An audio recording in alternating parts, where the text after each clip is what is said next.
This is like, okay. Sorry, I invited you in. All right, y'all. So this is podcast, I believe it's episode 15. So I'm not sure. I'm going to double check it before I post it, but we're going to have part 1 and 2 because I'm going to interview Sister Syria and she's going to interview me for part 2. So I'm going to turn off comments and I'll be posting it. So, Syria, Hey, tragic. how long have I known you now? Or how long have we known each other? Do you remember? I think it's been like 4 years now. 4 years. Um, in the time that I've known you, have you been? I'm just gonna get like right into it. Like, have you been to the same place? The same place? What do you mean by Yes, that? like the facility and the housing. I've moved locations. I've been in this apartment that I've been in for about a year now, a little over a year in And Australia. when I first met you, that's when you were an inpatient in there. Yeah, I Okay, was in inpatient and outpatient, and then uh, I came over here. okay. So, um, this I probably should have said this before. And that's why I said we're getting right into it. We're gonna talk about mental health in this episode on both of us, not just Surya. But there's a lot. I mean, what I see just in my experience, I haven't seen a lot of people that I can label like bipolar. Um, Growing up with an aunt that was bipolar, manic depressive, like gave me a real chance to see what that was, just the ups and the downs. Um, but when it became my generation, pills were getting pushed to anyone with any symptoms. They were saying, "Oh, you're bipolar." Like it just got so overly done. Um, I've known you. You said for like 4 years now. Like with the symptoms you have, like yeah, I could see it. But I can understand, why certain people would say, "Oh, you don't need meds, you don't need that." I always go over this with you. How I'm not really for meds. Like I'm not like just because, especially the new antidepressants and what I see them do to kids now and the withdrawals and all that. Um, but some people I feel do need it. Like when it comes to bipolar and schizophrenia specifically, and depression that is like extreme. And there are cases of extreme depression where people cannot get out of their bed. They're just completely. And that makes me think of Reddit actually. When I bring that up. And it's like if your only options are literally take a med or God forbid have something like that happen. Um, it's like, because I know you have your issues when it comes to meds, and that's why I bring it out like that. And I do too. It's hard for anyone to really fully trust the pharmaceutical company at this point, especially after the last 5 years or more. But it's like I have seen it in this case with my aunt actually work, where she was on Lithibin, like she was away a few times. She went from lithium to Lithibin and had a normal life after and just died like a few years ago in her late 80s. She was still a bitch, but she wasn't having having these crazy ups and downs. And you look a lot happier. First off, I have to say than like I've seen you in a while, and I told you that the last couple times I talked to you. So like. I am. Um, Yeah, and that's like obvious.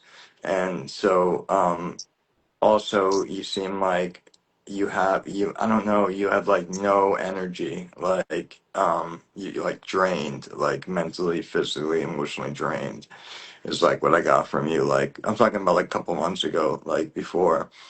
But like I told you this last time we talked, like I could definitely notice like something change. What changed? The full moon happened, and like my mood shifted. It really did, from pretty much depressed to joyful, happy, grateful to be alive. Great. And have you been seeing your kids more now also? I see them once a week now, yeah, unless they're sick, so that's good. Now I'm gonna see them on Thursday. Okay, awesome. So like 4 years, what's the next steps now? Like, do you have a plan? Do you have help there? Like Yeah, where you are now? I've got a social worker. She visits me like usually once a week, you know. It should be twice a week, Tuesdays and Thursdays, but because Thursdays I go see my children, she just sees me the once a week. Okay. Mhm. Or we see each other on the Wednesday as well when I go in to do my laundry and stuff like that. So So the social worker could really help me out. Um, but I'm like through the organization, there's somebody helping me to find work as well. So that's now, what if are your children? Are they who's taking care of them now? Are they with your mom or like yeah. while you do this? My mom is taking care of them and their father because their father is there now. So ideally, getting a job and maybe going back over there, and if they were to help you get back on your feet, that would that would be ideal, right? Yeah, I don't know how much more they're gonna help me. Like my mom gives me money every 2 weeks, usually a little bit of money, pocket money. So she's been helping me out like that. But you don't think in the way of like bringing you back to your children or like You mean to even live there? even temporarily. No, they don't want me there. They don't even invite me there for like to come over to see my children. When I see them at a cafe near the house or at the I mean, organization. they know that there's a problem, right? Like they know like it's a disorder. Like what is the resentment? Like what that they're I don't know what went wrong, like if it's the last time that I was sick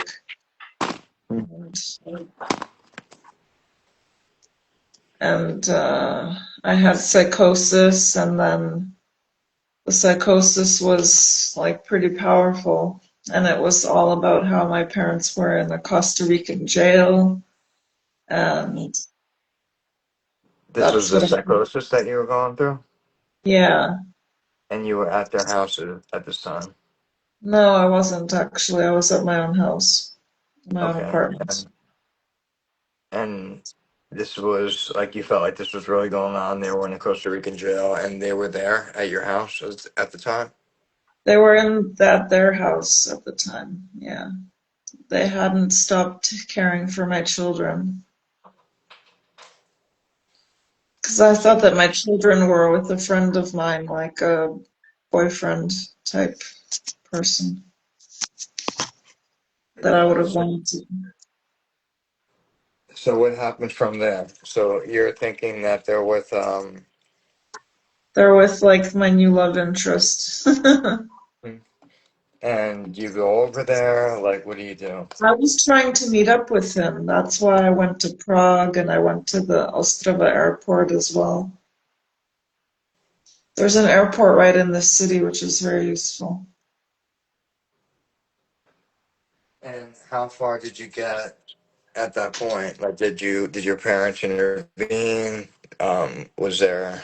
No, they didn't intervene. Like I saw the cops at the airport at Ostrava airport, and they drove me back home actually. And they told me to go to the appointment that I had the next day.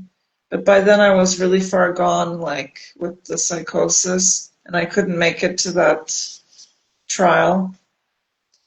it was like the judge, had an appointment booked for the next day, so I couldn't make it. And were you staying with them still at this point? I was on my own at an apartment in Frýdek Místek. So they were not trying to help you then. They were already kind of like, Well, I mean, they were helping me with rent a bit. Um, there was a time where they were helping me, but when they found out that I wasn't taking lithium anymore, which is why I had this psychosis, why do you feel that's why that you had the psychosis that lithium brought it on? that's what happens when you quit lithium quickly. And Oh, I've you had quit. that happen before. So they blamed you for Well, they stopping. blame me for Mhm. stopping the meds, yeah, because they think I should be on meds. And then I went to the hospital for over a year, and I couldn't see my children, and it was like the worst time of my life, really. But, you know, apparently I So signed up for all this. I mean, if you, I mean, what's the alternative? If you're not on meds, will you have these ups and downs? I mean, how else would you? Manage those symptoms. Hmm? Manage those symptoms, yeah. I tried Yeah. to with, meditation and qigong, tai chi. I do those every day. And I eat well, like I cook for myself, fruits, vegetables. Lately, I've been going down the vegan path a little bit.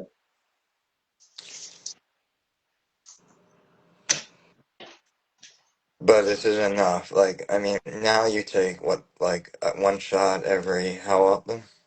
Once a month, I have a Once a shot. month. Do you notice anything from that? Any side effects? Anything good, bad? Well, I have no idea what it's doing to me, to be honest. It could be doing all kinds of stuff. Like right now, I feel it because I was poked yesterday. Hmm. So I still feel it. And the When you last time that she administered the shot, I also felt it for the next 2 days. when you say feel it, like, is like, what do you mean? Like tired or? You feel the actual area that's sore where she Oh, puts like physically feel it. Okay. physically feel it. Yeah. And then I feel tired all the time, no matter how much I sleep. Like that's what's been happening. And then that's usually pretty much what I feel with the shot. Like I don't constantly. know what else it's doing inside me, of course.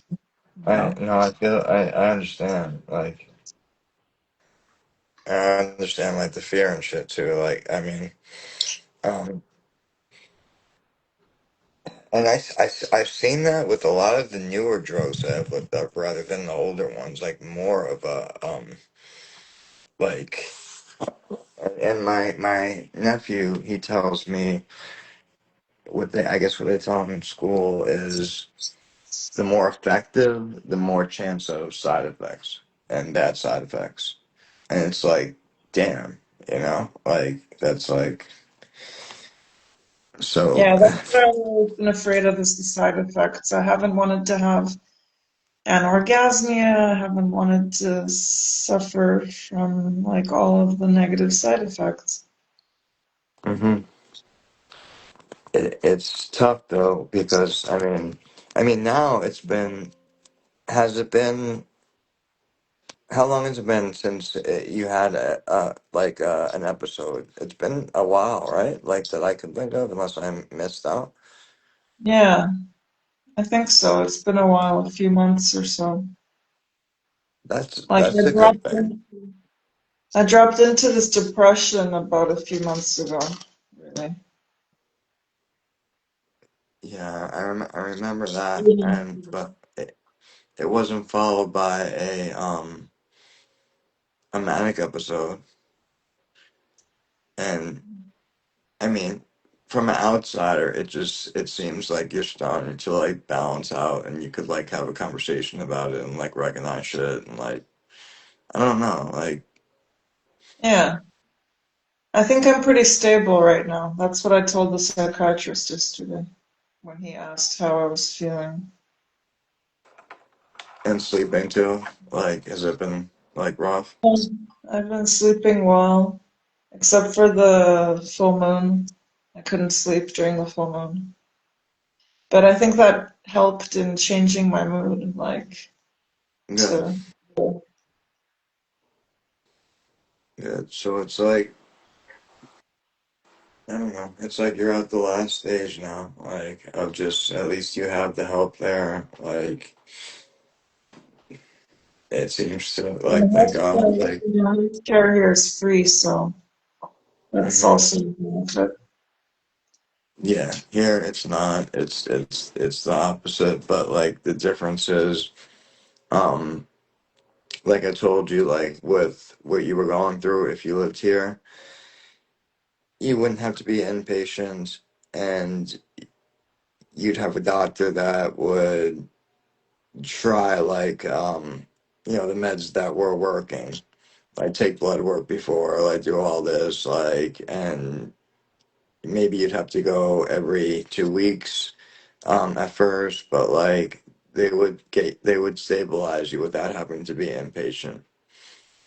Yeah, um and that's just my psychiatrist that I know, like I through that. But like right now here, like a lot of shit's a mess with insurance and insurance companies too. And um but yeah, yeah, no. this went up. Yeah, Yeah, insurance went up for a lot of people here, and a lot of people don't realize it yet. Like, but January it does.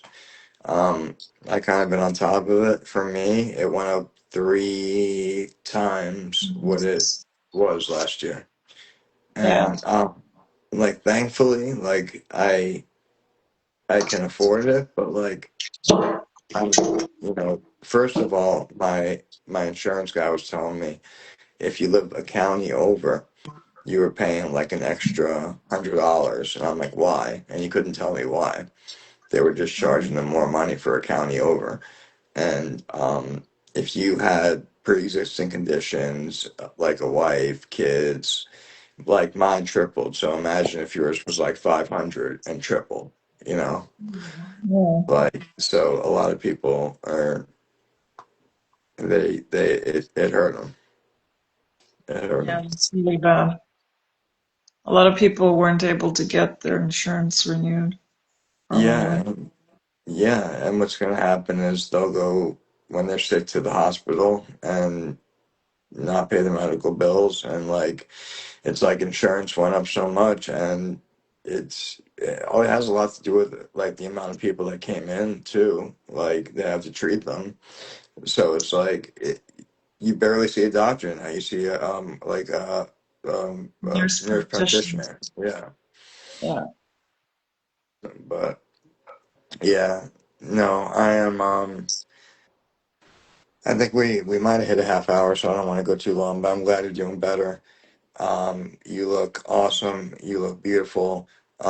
And we'll do this again before like the end of the season. But Awesome. I've been talking about finding someone to interview me for a while, and Sister Syria has been um, good friends on here with me for a long time, and she's going to ask some questions. And I don't want you to hold back on anything you ask me. Seriously, I Okay. don't like anything you ask me. And I'm going to try to just tell like my life story in a way, I guess. Well, not in a way, tell my life story like without holding anything back. Because there's probably a lot of people on here now that I haven't heard before, and that will be part two of this podcast. But Awesome. this is Syria, guys. Everyone. My Czech Republic love. All right. Peace and love.